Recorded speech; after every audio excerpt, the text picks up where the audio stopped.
Go. Hey guys, I'm here with Ralph Anteby. Today we're gonna, I'm clearly gonna be interviewing Ralph. Ralph, to start, I want to ask you, what's your background like? I know you're a real estate investor. I know you're big at the sheriff's sale auctions in Essex County. One, what were you doing before real estate? And then I'll get to point two, and what got you into real estate, which is point two. So before I was in real estate, I was in a couple of different things, car sales and car dealership type business, and also I was a licensed stockbroker back in my earlier days. So you've always been, in a way, an entrepreneur. Yes, in a way, yes, of course. So which was first? Was it cars or was it stocks? Both, and simultaneously and back and forth. It was a juggling Okay. and interesting story from many years ago, back in my younger days. So do you still do that now? I think No. you do, right? Because I mean, you got these awesome cars that I see. No. We have 4 or 5 cars between my brother. We rotate them off. Okay. He might actually be here later. Okay, yeah, he's more than welcome to. Yeah. Okay, so you were in the car business. I guess my question is like, what age were you at, or roughly what age were you at, and what made you get into the car business? So again, in my younger age, not really finishing high school or having degrees or education, wanted to go into business that seemed lucrative or a business that seemed like you could make good money. And, and back then growing up in Brooklyn, and you would see certain people, and so just for whatever reasons, for an entrepreneurial reason, I went into car sales, and I saw people doing it who were successful, and I said, well, if they could do it, I could do it. Yeah. And the same thing with working on Wall Street and being a stockbroker. So you graduated, in a way, to becoming a broker. Well, I did actually Both at the same time. both at the same time, and then even after Wall Street, went back to cars, believe it or not. And it was just Okay. So back you and just had more forth. money, right? Well, just back and forth. I mean, they're both pretty good businesses if you set up, a good brokerage business. But 30, 40 years ago, there was a lot of cold calling. I don't know today how that would work. So you said that you didn't really go to high school, and No. you've been, in a way, hustling ever since then. Yes. And so you've been trying to make money ever since. And so car business, stocks, and then what made you get into real estate? So you could say it almost happened by accident. So that's kind of a little bit of a long story. I try to give you a shorter version. Yeah, give me a short version. So growing up in Brooklyn, my parents had a 3-family house. It always just seemed right. I don't know. Something about being on top, or being the landlord, or being the one to collect the rent, not pay the rent, and the one that had the driveway and the garage, and just something felt right as an instinct, even as a child. And there was even some small repairs, but not typical for an 8, 10-year-old to compound walls, sand, paint. And I always shoveled the snow, even though I had an older brother. I was the one out there helping around with these things, and always found it, just like I said, just like a right feeling. And so after meeting my wife and got married, we were actually living in Florida, and there wasn't much going on, anything really going on for a career, or it was at a downtime, a waiting time. And we would have a very small studio apartment on what was called the 5th floor, and then on the 10th floor there was a water pipe broke, and after a month later, not even a few days later, they came around with fire marshal, police officers said to give everybody 3 days to leave, and I couldn't believe it. I thought there was rights or telling them, and I was, after calling a few lawyers, told that I had to leave. So we're going to go in 3 hours. So we went to parents' apartment, which was tiny. And at least I said, so from this point forward, we're not going to ever pay rent again, like religion. I said I would move to the ghetto, whatever, anything. I don't care. I'm just not going to ever be in Chester predicament or pay rent again. So lo and behold, that's all pre-approval would accommodate was a 3-family home that I found in Newark. So not having money or what to do, I figured, well, why not live almost for free, A, and B, anyway, I wanted to come back up north, and that was the move. So accidentally, so to speak, we bought the house and ended up back north, back in New Jersey. Because a couple of friends told me I had the idea, go back to the car business. So where do you want to be? You want to be up north anyway.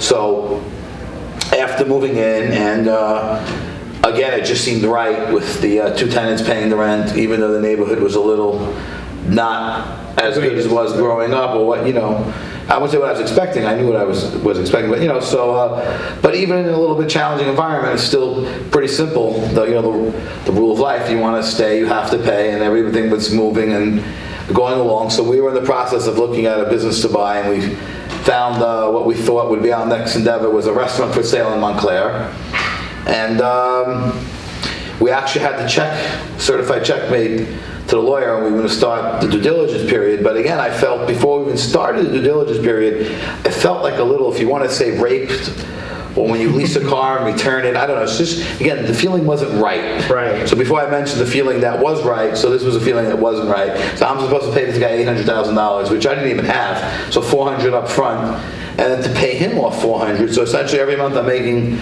a payment to him, whether you want to call it a payment, a rent, a mortgage, and then a huge rent to the landlord. And what do I own? Right, you're still renting. A used oven that I might be able to sell for $1,000. I mean, used restaurant equipment typically you could sell at 10, 20 cents on the dollar because it's U-Haul, right. reinstall, it's outdated, used, abused, worn, torn. I says, what do I own here? A knife, a fork, maybe a stained napkin, and a couple of pots and an oven. But I'm paying these two, if you want to call them mortgages, or I'm paying rent and mortgage to own nothing. Yeah. So that didn't seem right. And I saw a lot of TV back and forth, and also, so before I moved to New Jersey to possibly go back to the car, I was thinking to go to Las Vegas, where I really saw houses worth $40,000 or $50,000. Because when you see it on TV, you're like, how much of this is true? And then when you go on to Trulia or Zillow, because even as a novice knowing nothing about real estate, I could still always hop onto Trulia or Zillow, and wow, lo and behold, there are houses selling for $40,000 and $50,000, $60,000 in Vegas. So if they're distressed or auction or short sales or however you're finagling it a little bit below market value, then yes. So that was the second choice, but we ended up, I should have put that in before. So we ended up in Jersey, and then we started that whole restaurant process. So as we were in the due diligence period, I said, let's check out the sheriff's sale here. I didn't even know what a sheriff's sale is. Went to the bank, got a $10,000 money order, which proved to be useless. One check for $10,000. It's too much or too little. Right. And we went there, so I don't know if some people are going to find this funny or a little racist, but I'm Jewish. I might not look like a Hasidic, but I'm Jewish and I'm from Brooklyn. So when I opened the door to the sheriff's sale for the first time, and there was 40 people there, and 20 of them Hasidic Jews, I said, wait a minute, these guys came from Brooklyn, Borough Park, You know them. Crown Heights, I know them, Lakewood, there's no synagogue here, there's no kosher food, they're here for one reason, only one reason, free money, I must be in the right spot. And the rest is history. To date, I've bought and sold approximately 200 sheriff's sale properties. I don't know, over 100. Yeah. It's a large amount in a three-year span. Wait, so you've only been in this game for 3 years? 3.5, 4 years. I mean, I've been back here 5 years and got into about a year later. I want to say going on 4 years, completing the third year now. Wow, that's amazing. So first question is, you said you moved to Newark when you came back, right? Yes. How did you convince your wife to move to Newark? So, I mean, she's obviously a great person and will follow me and help me and back me and support me in all my decisions, what I do. But again, we don't have much choices. She has a profession in her country that over here, her degrees, her profession is not, you have to start over from school. They don't allow foreign degrees. So she was a professional in her country, and she left that behind to come and be with me. And when you realize how much health insurance is $2,000 a month and a safe car, and we didn't have much choices, and she's always been supportive of what I did. And that's powerful. We're in Newark, and then I said to her, don't worry, honey, it's a 5-year sentence. Yeah. And we're coming up on the 5th year, and the house is not for sale. We're not going anywhere. Yeah. So the house you live in, the house I see in the photos, is the house you bought from the very beginning. You buy it at the sheriff's sale. Yeah, I bought that for Right. Because it's a beautiful house. Yes. Yeah, I've seen it. I'm like, did Ralph buy this at the sheriff's sale? Because just knowing your background, I'm like, he must have bought it at the sheriff's sale. He must have stole this house. No. Super retail, full blown, and then some. Yeah. But again, I didn't really have money. But again, and I was in the real estate business, but I was always smart. I said common sense. I finagled the Keystad house for $4,000. What? I got the Keystad house for $4,000. Could you tell us that story? I got an FHA loan, which is, as we all know, 3.5% down. Right. So was 3.5% of 14 of excuse me, I gave the answer. Was 3.5% of 400,000. It's like 14,000. Yeah. Okay, so when you don't have 14,000, you want the house. So all right. So again, this is a little petty, but back then when you don't have nothing. So you think a little bit differently. So I did a lot of research. I closed on the 3rd of the month. So I got 27 days prorated rent on 2 units.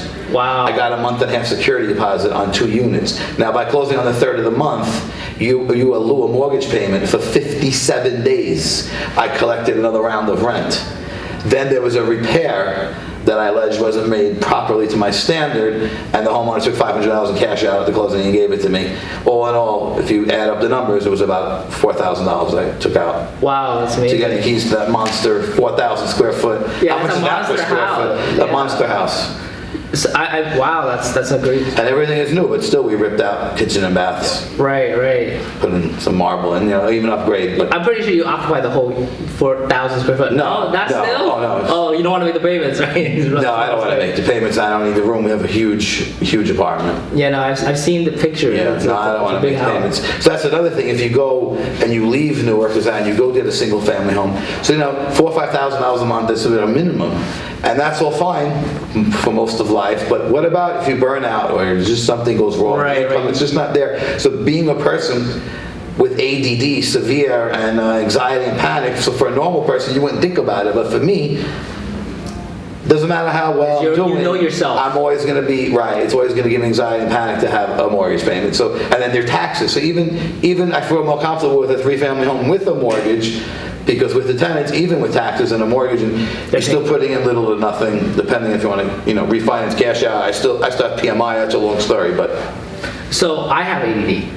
Right. Okay, and one of the things that, because of that, I lose interest a lot, like very fast. Right. Yes. I'm in something, and then I'm in it, and then next thing you know, I'm not even done with it, but I'm not interested anymore. Right. Right. And so, how did you how did you realize that how to buy that house and not necessarily occupy the whole house? Like was there a time in your life that you realized that, hey, you lose interest really fast?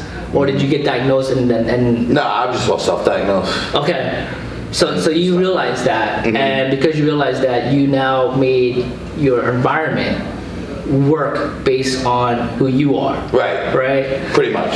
And so my question is, when did you realize that? Or how did you realize that?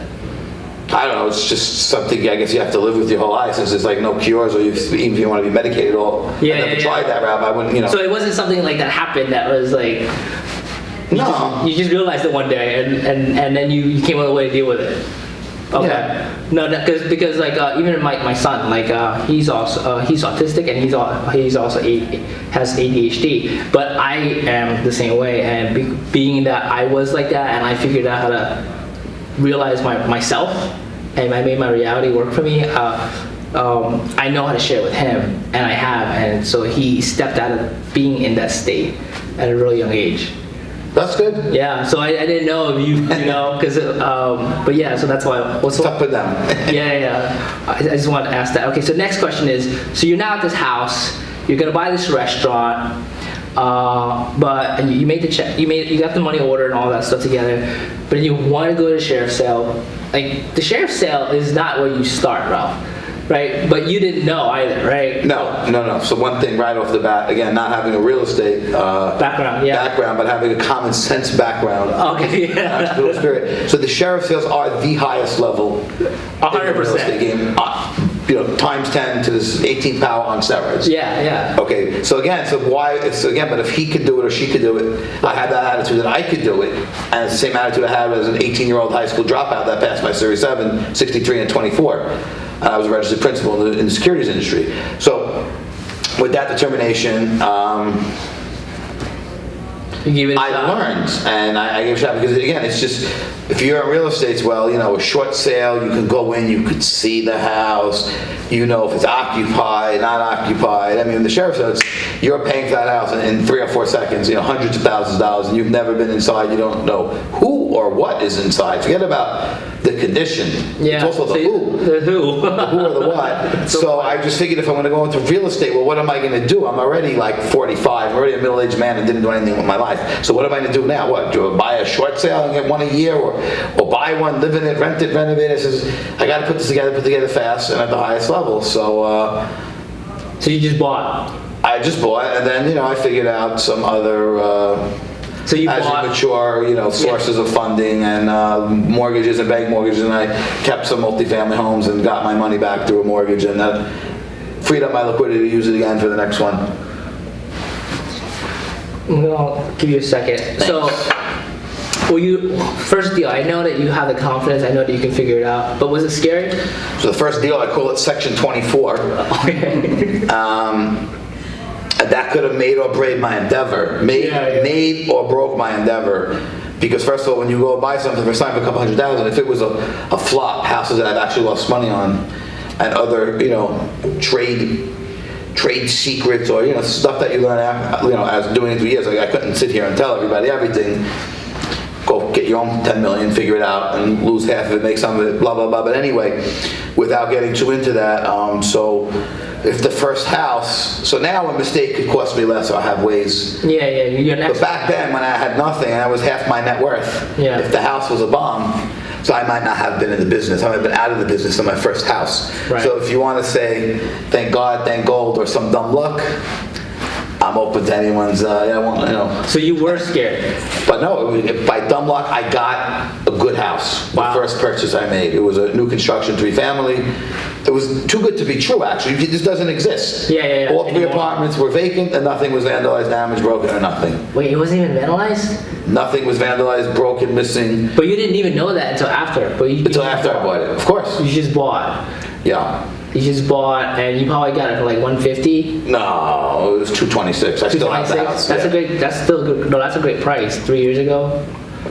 Yes, but that was like quote unquote the going rate. It wasn't just a great deal. It's not that. It was going for 240, 250, and I got a great deal at 226. It was more or less like now we have a going rate, more or less. It's just a higher going rate.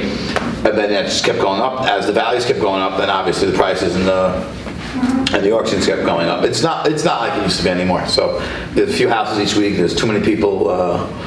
It's not like it used to be. So there was a good 2-3 year run, thank God, and I was smart enough to keep some, not as much as I should. I only kept about 8 houses, and we'll see. We're still buying, selling, wheeling, dealing, a day at a time, a week at a time. So I guess your advice for anybody that's even looking at share sales right now, what would your advice be to that person? So again, if it was someone like me that started with no real estate experience, I'd say there's no chance of surviving. Right now, yeah. No chance. And that somehow I did it. However, that was 4 years ago. If I would now do what I did 4 years ago, no. Yeah, because I don't think the market's going to go any higher, right? Well, what do you think? So again, I don't think I know things, and there's delusional people out there. Right. Dreamers, clowns, hopeless prayers. They're waiting for a bubble or another. Actually, I've heard the word collapse. I've heard the words collapse, crash, serious devaluation. I mean, that is just too funny. I mean, knowing what I know, and again, it's a little...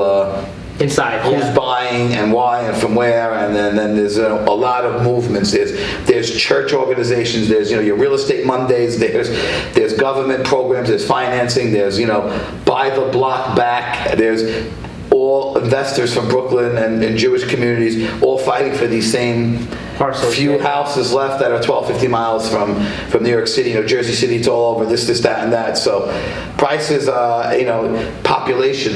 When we were at $1 billion, it went to $2 billion. When we were at $2 billion, it went to $4 billion. From $4 billion to 8, we're now at $8 billion. The next turn of the wheels will be $16 billion. They're not making Earth more. The universe may be expanding, but not Earth and not the land. So it's just a mathematical certainty. There is no bubble, no devaluation, no. Glad this is being recorded. No, none of that happening anytime soon. Now, are the house values going to double in the next 3 years that they did from 3 years ago to today? Well, no, but they will still continue to appreciate. If you go into the Section 8 office right now and get a flyer, they're paying up to $1,700, $1,800 in Newark for a 3-bedroom. It's gone up so much, yeah. Yes, and then it's all supply and demand. So.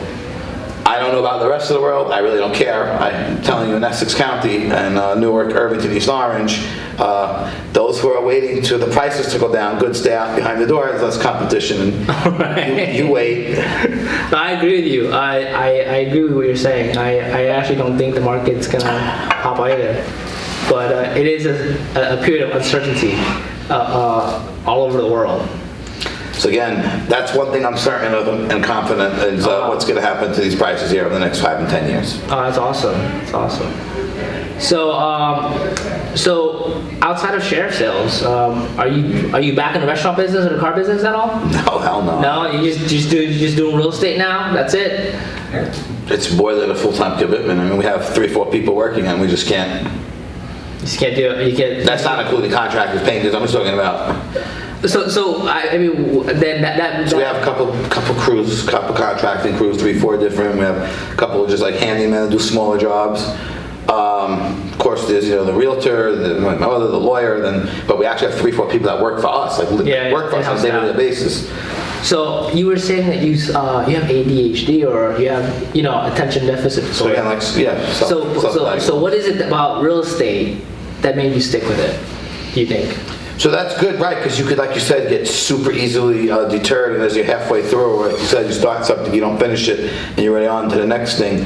So real estate is just like that get rich slow type thing, and it keeps you on your toes. I like being the landlord, and also when you get older, you tire, your body has physical, right? Yeah. So I'm getting to as a middle-aged person. That also probably had something to do with it. My mind has matured, and my body certainly has, and I'm so more mellow, and just the excitement is there every day in real estate. So it feeds the monster.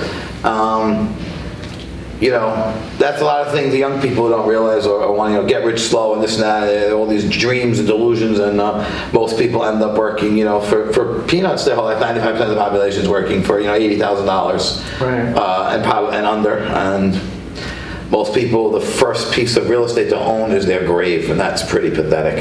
Wow. Never thought about that. Never grave plot where you're buying real estate when you die. Right, yeah. Sounds crazy. So let's get to the Facebook questions now. Okay. One of the questions is, you said that I asked you in advance, but I want to ask you again.